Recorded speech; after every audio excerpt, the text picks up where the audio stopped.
Hello. So this is our last application of linear algebra for now. And today we're going to talk about networks.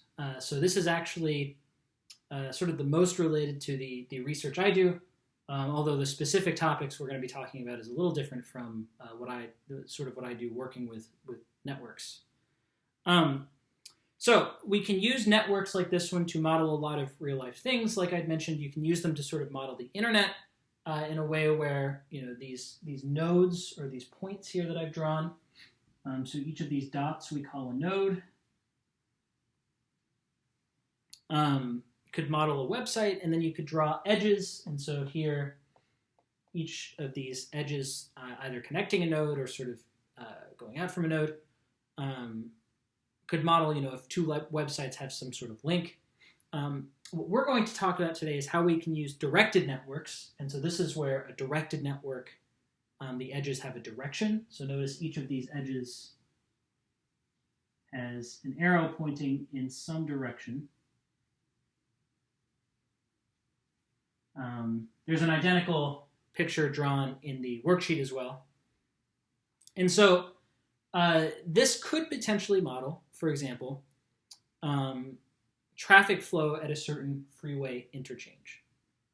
So you could think of each of the nodes as representing the actual freeways themselves. And it's a little weird to think about, but like if this represents, say, C represents one of your freeways, well, then you might know that 80 cars per minute are getting on freeway C. We know that X1 cars per minute are leaving freeway C for freeway A. And we know that X2 cars per minute are leaving freeway C for freeway B, for example. And then we know that maybe 60 cars per minute are exiting freeway B back onto surface streets, and 20 cars per minute are exiting freeway A back onto surface streets. So a little weird, because I think, naturally you'd want like the edges to represent the freeways, but the nodes actually represent the three different highways, and then the edges linking them represent the flow into and out of each of the highways. So once again, our goal here is going to be to find X1, X2, and X3. Maybe, getting on and off these freeways, you have traffic lights or something, and you need to know, how can I design these freeways in such a way so that the traffic flow in each minute is equal to the traffic flow out during each minute, right? And so we want to set up some sort of interchange between A, B, and C, that is, find values for X1, X2, and X3, so that the number of cars entering each freeway is equal to the number of cars leaving each freeway. This is equivalent to saying, I want the flow into each node to equal the flow out of each node. And so when I say flow, what I mean is, well, we can think of C as having a flow of 80 going in and having a flow of X1 plus X2 going out. And so for each node, I want to find these values of X1, X2, and X3 that make sure the flow in is equal to the flow out. And so we're going to set up a system of equations and solve it. All right, so since we know that the flow into each node is equal to the flow out of each node, or that's what we eventually want to happen, we can set up three equations, one relating to A, one relating to B, one relating to C, so that I can model maybe on one side the flow in and on the other side the flow out. Right? So into A, I've got X1 plus X3. Out of A, I should get 20. Into B, I've got X2. Out of B, I get X3 plus 60. Finally, into C, I've got 80. And out of C, I've got X1 plus X2. So notice where here I've got my variables X1, X2, X3. The left-hand side of each of these equations corresponds to the amount going into each node or each freeway. The right-hand side represents the amount going out of each node. So if we want to find X1, X2, and X3 that make all of these equations satisfied, we should set this up as a system of equations. But what we want to first do is, again, put all of our variables on one side, all of the coefficients on another. And so in each of these equations, I'm just going to solve for the variables on the left, constants on the right. So The different sides of these equations will no longer represent inflow and outflow of each node. They will just represent now the equations we specifically want satisfied in order to make this work.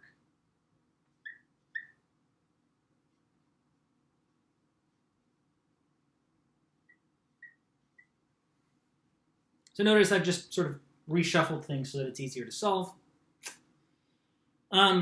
Yeah, and now we just have to set up an augmented matrix and row reduce, and we can sort of get a set of valid equations that we know we need to solve.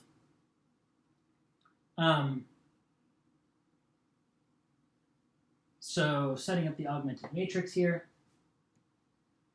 And again, I'm going to, for now, then erase this sort of in-out.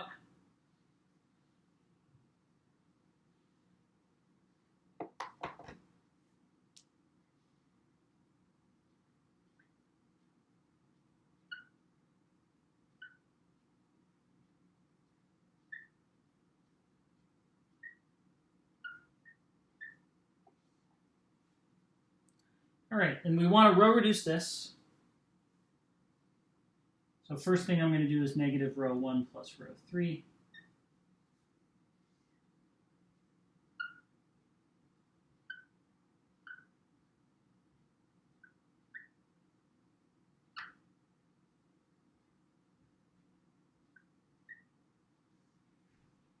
Well, and now we get two rows that are identical, so I'm just going to completely clear out the third row by doing negative row 2 plus row 3.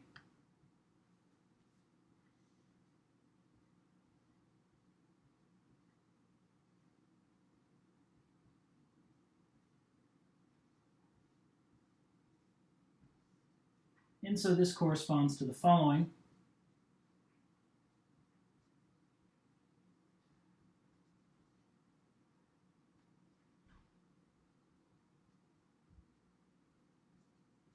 So any assignment of the variables I pick is fine as long as these two equations are satisfied. But I actually know a few things about this, right? So remember what these variables are modeling, right? So x1, x2, and x3 model traffic flow, right? So the number of cars exiting and leaving a specific freeway for another freeway every minute, right? So x2 represents the number of cars leaving freeway C and entering freeway B every minute. So while it may seem like, I've got this free variable x3, I've got tons of solutions, the number of solutions are actually somewhat limited in this type of a problem because all of my variables are non-negative.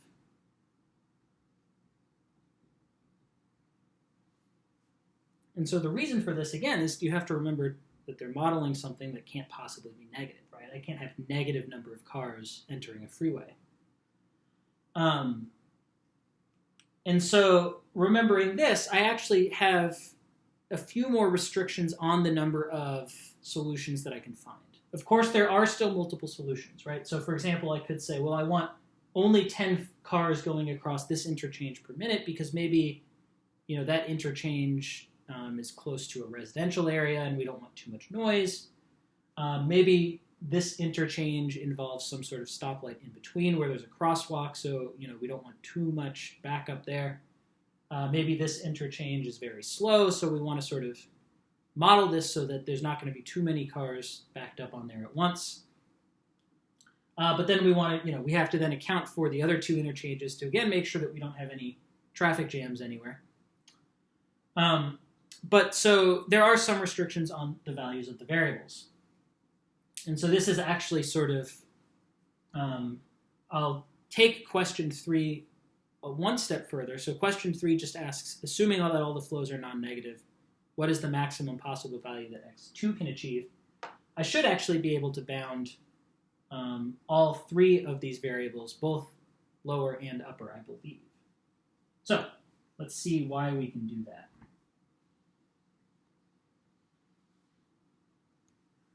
So first things first, notice that all 3 of these variables are non-negative, right? So we can lower bound them by 0. So now, notice that if x1 were to be bigger than 20, that would mean x3 would have to be negative, right? Because this is an equation that has to be satisfied. So we can actually say this of both x1 and x3, that their max is equal to 20, right? Because otherwise it would force the other one of the variables to be negative. Now in question 2, well, since x3 can't be negative, right? The largest x2 can get is, the largest x2 can get, right? So notice here, since the largest x3 can get is equal to 20, in this equation, the largest x2 can get is 80.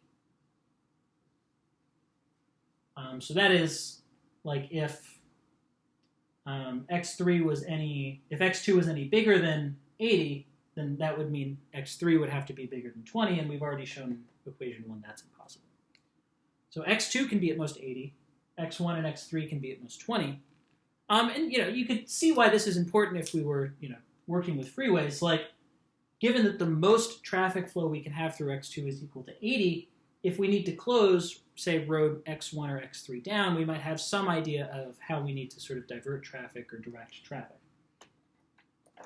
But so this is how we can apply linear algebra to a network problem.